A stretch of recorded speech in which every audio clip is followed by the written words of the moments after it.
नमस्कार मित्रांनो, माय सपोर्ट या मराठी यूट्यूब चॅनलवर तुमचे सर्वांचे मनापासून स्वागत आहे। संपूर्ण महाराष्ट्रासाठी आताच्या क्षणाच्या सर्वात मोठ्या आणि महत्त्वाच्या 10 ठळक बातम्या उद्यापासून लागू।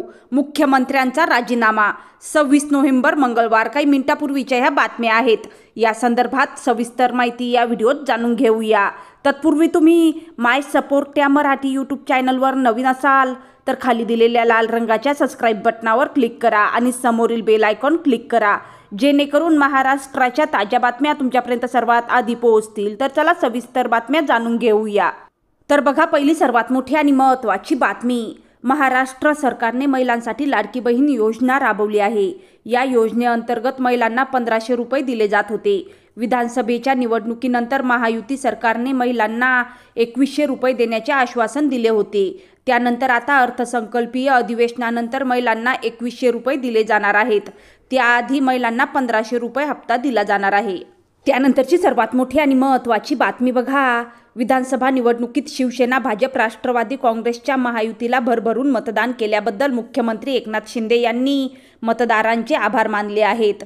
महाराष्ट्रातील लाडक्या बहिणी, लाडके भाऊ, लाडका शेतकरी, युवा, ज्येष्ठ नागरिक यांनी शिवसेनेवर मतांच्या माध्यमातून जो स्नेहाचा वर्षाव केला, जो विश्वास दाखविला, तो आम्ही कधीही विसरणार नाही। आपण आमच्यावर दाखवलेला विश्वास सार्थ करण्यासाठी आम्ही सदैव प्रयत्नशील राहू।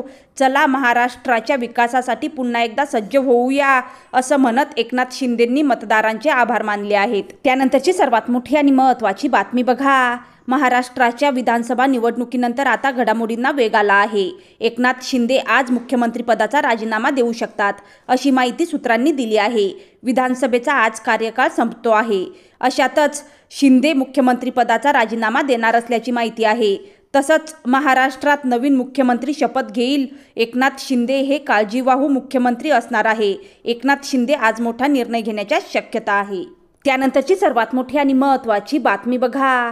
विधानसभेच्या सार्वत्रिक निवडणुकीत महायुतीला पूर्ण बहुमत मिळाल्यानंतर राज्यात सत्ता स्थापनेच्या हालचालींना वेग आला आहे। भाजप नेते देवेंद्र फडणवीस यांची मुख्यमंत्रीपदी वर्णी लागणार आहे, तर एकनाथ शिंदे आणि अजित पवार हे नव्या सरकारमध्ये उपमुख्यमंत्री असणार आहेत।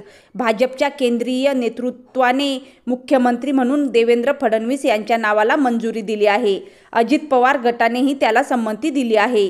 दरम्यान फडणवीस हे दिल्लीला दाखल झाले असून ते केंद्रीय गृहमंत्री अमित शहा यांच्यासोबत चर्चा करतील। त्यानंतर महायुतीतील तिन्ही पक्षाच्या नेत्यांची बैठक होऊन मुख्यमंत्री आणि उपमुख्यमंत्री पदाच्या नावाची औपचारिक घोषणा होईल। त्यानंतरची सर्वात मोठी आणि महत्त्वाची बातमी बघा।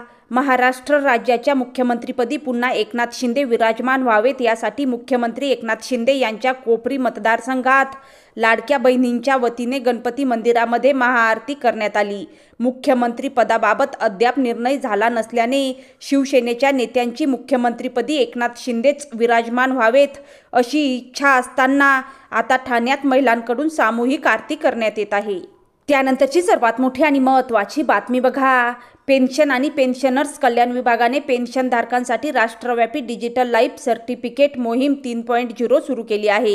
ही मोहीम 1 ते 30 नोव्हेंबर 2024 या कालावधीत भारतातील 800 शहरांमध्ये चालवली जाईल, ज्यामध्ये केंद्र आणि राज्य सरकारचे पेन्शनधारक, EPFO धारक आणि स्वायत्त संस्था पेन्शनधारक त्यांचे डिजिटल लाईफ सर्टिफिकेट पेन्शन वितरण बँक किंवा IPBIM मध्ये सहजपणे सबमिट करू शकतात।